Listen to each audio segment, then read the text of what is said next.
Welcome to Brainstorm MTG. I'm ELD, and this is Fast Effect Double Speed Magic the Gathering from ELD's Time Ball Games in Bellingham, Mass. And we've got another non-blue matchup for you here. A little change of pace. Dragon Stompy versus Death and Taxes. Mono white versus mono red.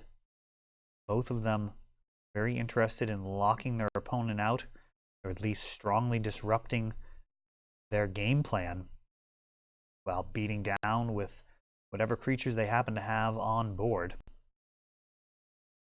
Death and Taxes, probably the more, I guess, solid of the creature bases, and Dragon Stompy, the wider range of potential. Rabble Master, one of the best openings that they could have. Gonna really push through a lot of damage. Oh, and another Rabble Master. Are you kidding me? This is an incredibly strong start. Death and Taxes, now with Thalia, be able to take out one of these Rabble Masters. Dragon Stompy doesn't usually have much in the way of removal. At least pre-board, game one. Post-board, they can have cards like Fiery Confluence. Matt thinking this through. Wants to turn everything sideways twice, commit to lose the... I think he has to, right? I believe they make everything attack. So, whole bunch of damage coming in here. Now Magus of the Moon.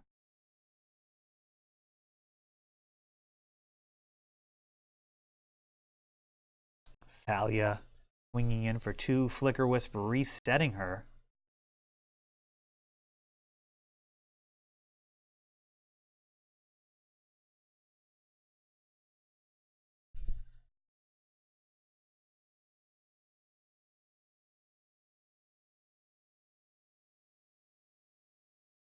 Everything but the Rabble Master turning sideways.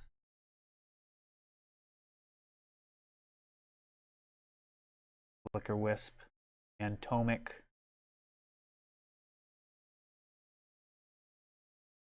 Down to just 2. Can he get 3 more creatures on board? God and Port. You can Flicker Wisp out a token.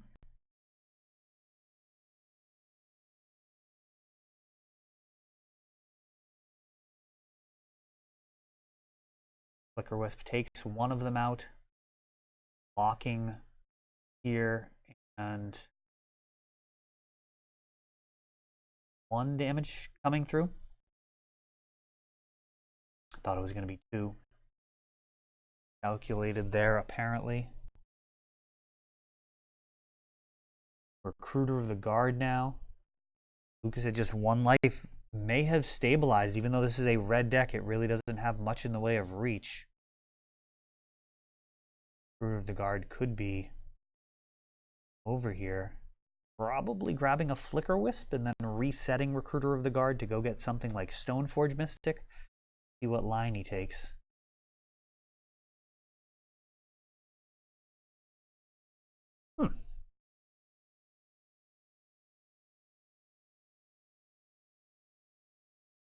So going ahead and putting a premium on getting that Stoneforge Mystic in ASAP.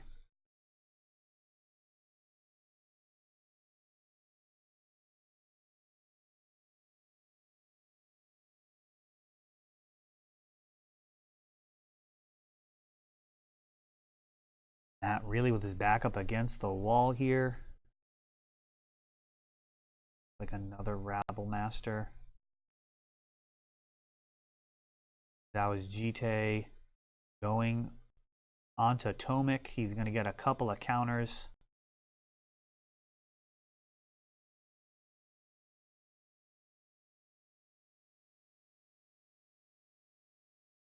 These Goblin tokens going to need to start turning sideways, regrettably.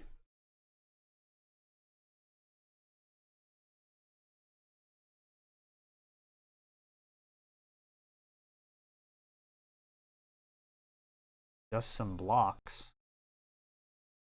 Take those out. No need to use the counters.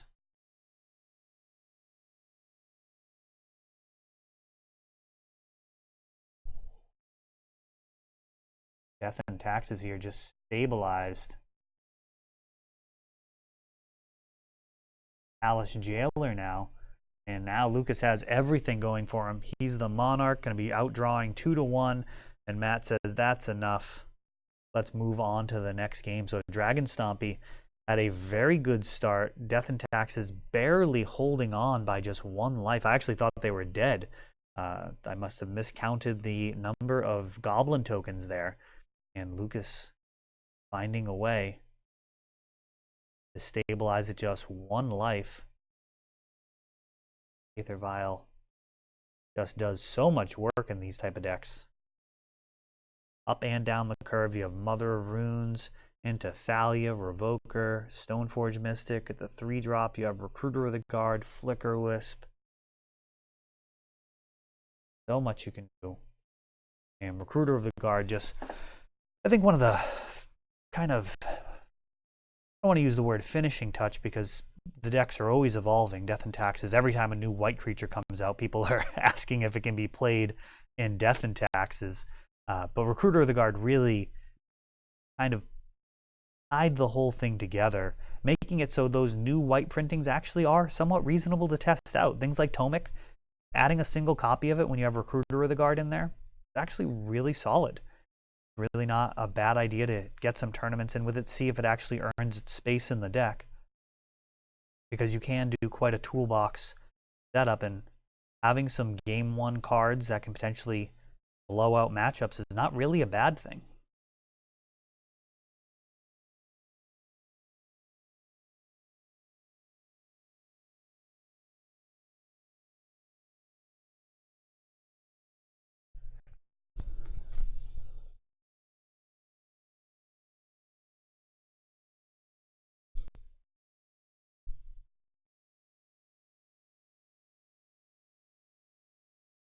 Mulling here.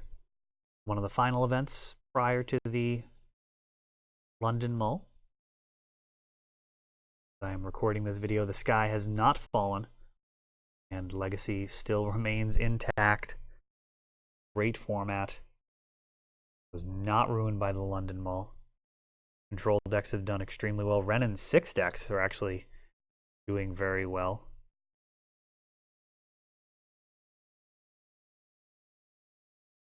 And again, with a first turn Rabble Master, let's see if it gets there this turn.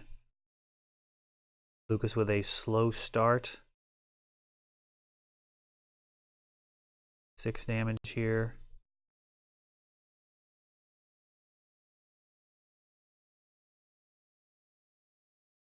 I do need to look up what that card is.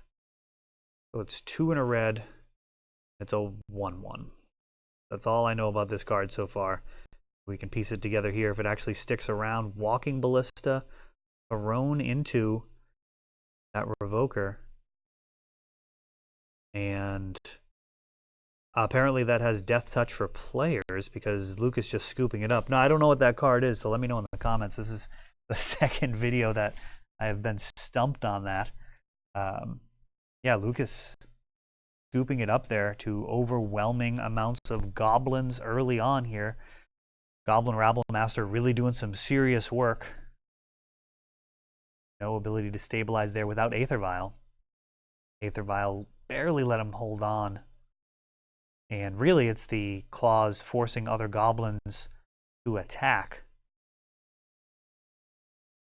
that allowed him to hold on. Otherwise, Matt would have been able to amass even more goblins, certainly go wide.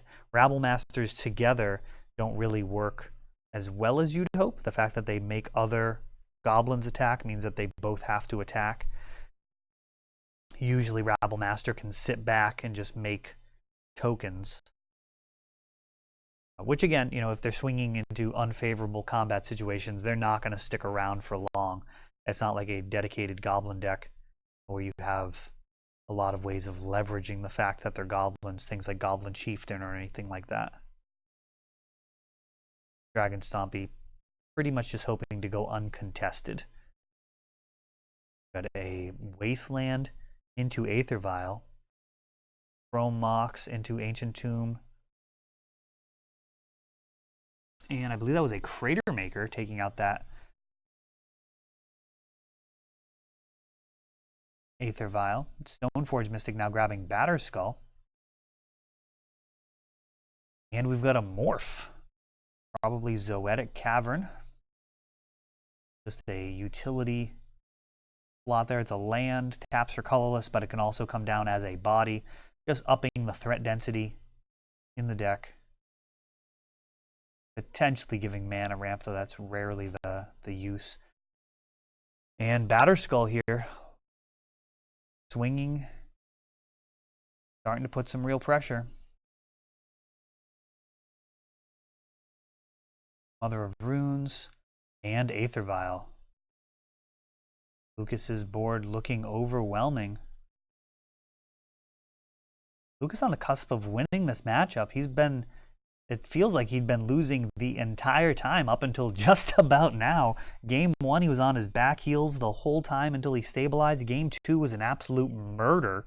And then Game 3 here, this is working out great for him. Zoetic Cavern, chump blocking.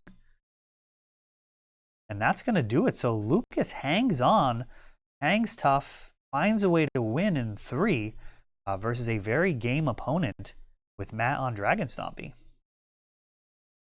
That is all for this one, but don't worry, there is a lot more. You can check out our older videos, and we're always putting out new videos from ELD's Time Vault Games in Bellingham, Massachusetts. If you want to help the channel, of course, you can like, subscribe, share, tap that notification bell so you can know the next time our new videos come out. Thanks for watching.